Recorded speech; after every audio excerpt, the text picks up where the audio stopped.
talk Portugal day one. Now, don't get me wrong, I'm filming this a day late, so I'm looking a little less tired than I would have done if I did this yesterday.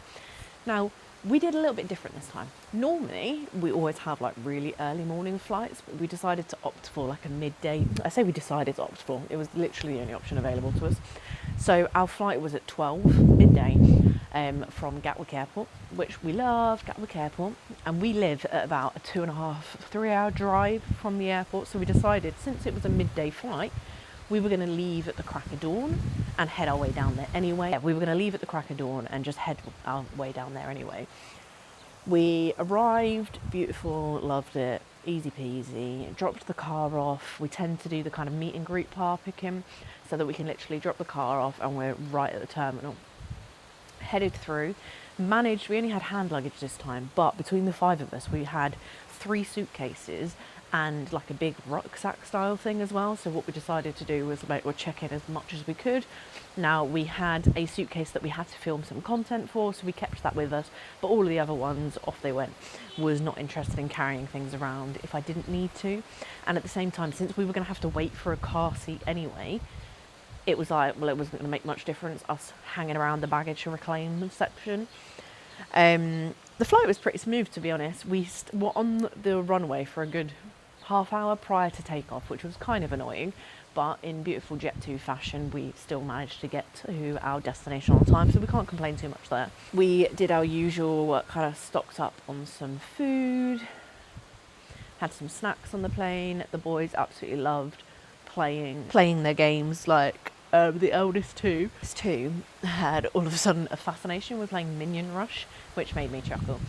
And the youngest watched kind of Netflix shows that we downloaded for the majority of the flight, so it was quite nice, it was quite chill. When we got there, now don't get me wrong, I was stressing because I'd heard that, lines in Portugal, absolutely horrendous. We landed into Faro Airport. It is so windy up here. We landed into Faro Airport, which obviously we expected to be like really busy. We're able to go down the priority line, which, don't get me wrong, we shaved a little bit of time off, but obviously with the priority line there was only like one person checking your passports as you came through, whereas with the usual queue you had probably like six or seven desks open. So we did manage to get through quicker, but I wouldn't say it was by much at all. Luggage as well. As soon as we'd managed to get out to the luggage thing, it started to unload and come, so that was all good, beautiful there.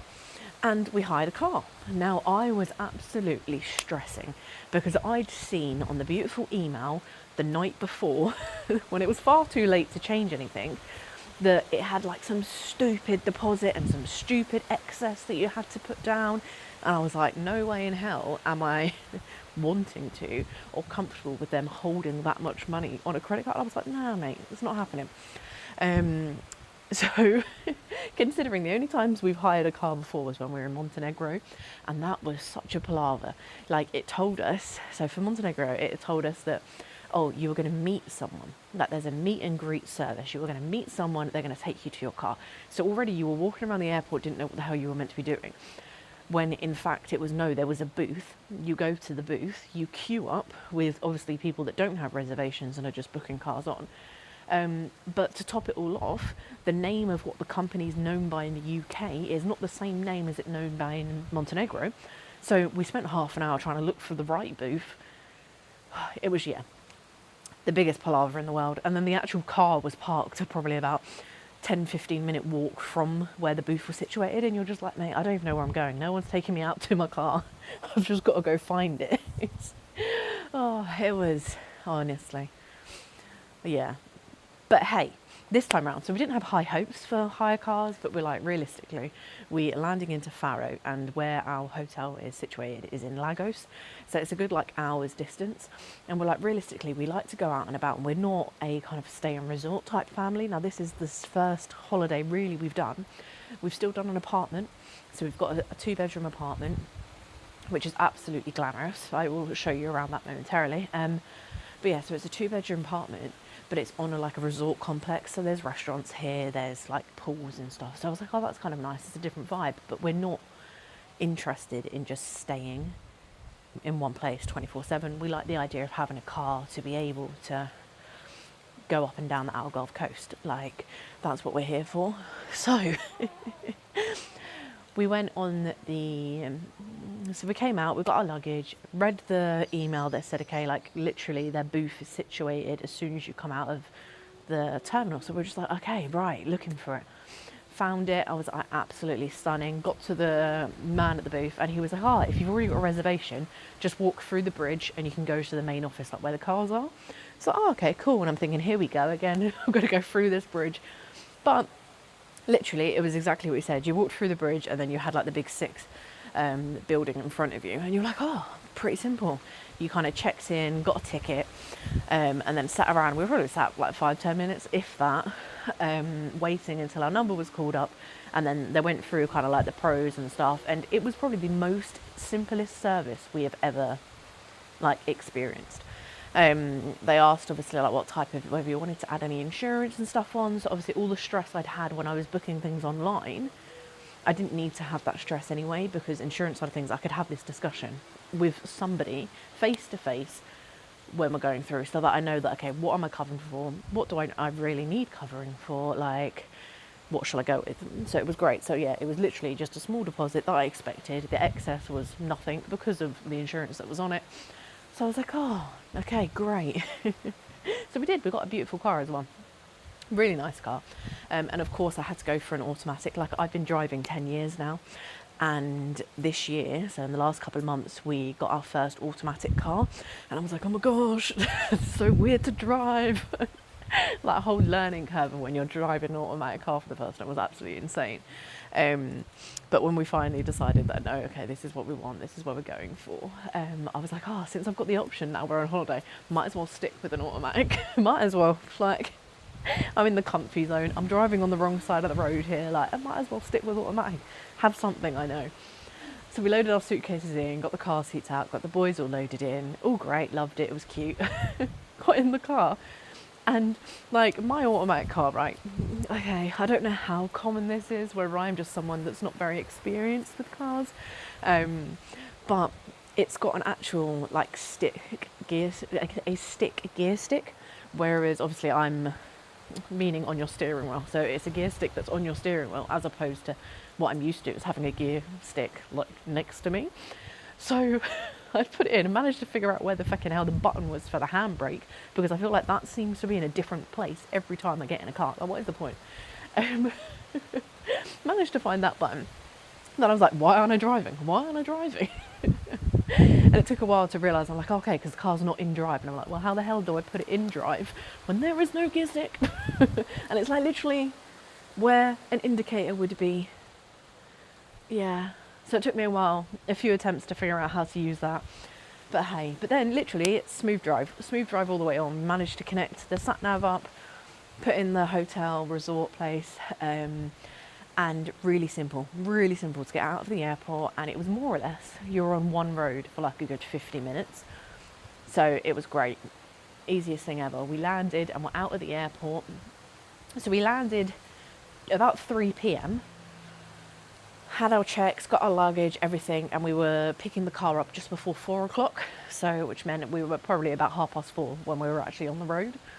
And then yeah, we got to, no, it must have been before that. Yeah, about 4:15 we were actually on the road, because we got to the resort just after 5 o'clock, which wasn't too bad at all, because that is kind of what we estimated completely. After which, when we arrived, again, really simple, really easy to get to. Obviously I missed a few turnings because it wouldn't be a day driving with me if I didn't. And honestly, give me a map, like a map and me walking, I'm absolutely stunning when it comes to directions.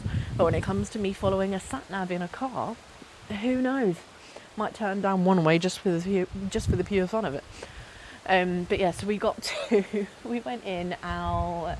went into the resort, parked up, walked up, an absolutely lovely guy on the reception that welcomed us all in. The kids got some like goodie bag type pencil colouring sets. He showed us the map, the way around, and then they had someone that was going to drive in one of the kind of like go-kart caddies in front of us to take us to the apartment. And it was, bless him, as we got out, he was like, oh, do the kids want to come in? So in the end, I was the only one in the car. Everyone else was in this little golf cart thing, living their best life because they absolutely loved it. Got to the apartment, which is around the corner from reception. And it is, if you look at it, it's absolutely stunning. So it is a 2-bedroom apartment on the Cascade Wellness Resort. Yeah, on the Cascade Wellness Resort, there is parking. So there is underground private garage parking, but then there is also parking that you can access like literally on the street out the front of where the apartments are. So we kind of just left the car there. And we are on the first floor, so there is an apartment below us, and then we're like the top floor. And you go in, and just, I don't know, I see pictures all the time, but look at this place. Like, it is absolutely beautiful. The layout of the kitchen is stunning. You've got a dishwasher, washing machine, all that jazz. So we are those types of people that would more than happily shove a wash load on, so I don't need to do it when I'm home. So that is going to be a plan.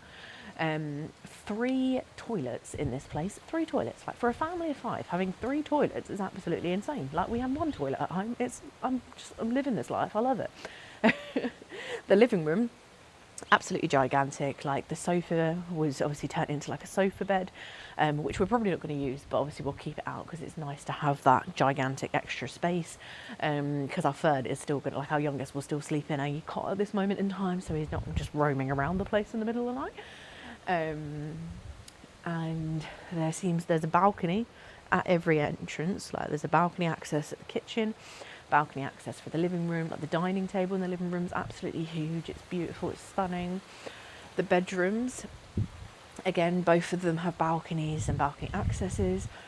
So the master bedroom as such has got an ensuite attached to it that has got a bathtub that has got freaking jets in it. Bathtub with shower, toilet, all your kind of amenities that you want. And then your second bedroom has also got an ensuite, and this is like a jet stream kind of like shower, beautiful thing as well.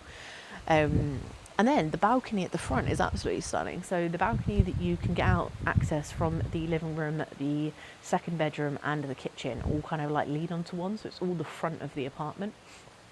And it loops round to go up to this beautiful area that I'm actually currently standing on, that is kind of like your own little sun deck, and it's absolutely stunning. Like, we didn't notice it till a good few hours until I just went for a stroll on the balcony and was like, oh my gosh, there's a whole nother section. But it is, you've got a whole sun deck up here. Like, you can watch the sunset, you can watch the sunrise, you can sit and chill. Don't get me wrong, it's a bit windy this time in the evening, but other than that, fucking stunning. And the location as well, it's beautiful. So yeah, we literally just spent the rest of the evening, we unpacked and kind of like chilled ourselves out, had a rest, all that jazz, and then we got into the car and headed to the supermarket. Now, there are quite a lot of shops and supermarkets around near us, but we opted for like kind of the big supermarket as such. Which, don't get me wrong, it's still only 6 minutes down the road in the car, so it's like close enough.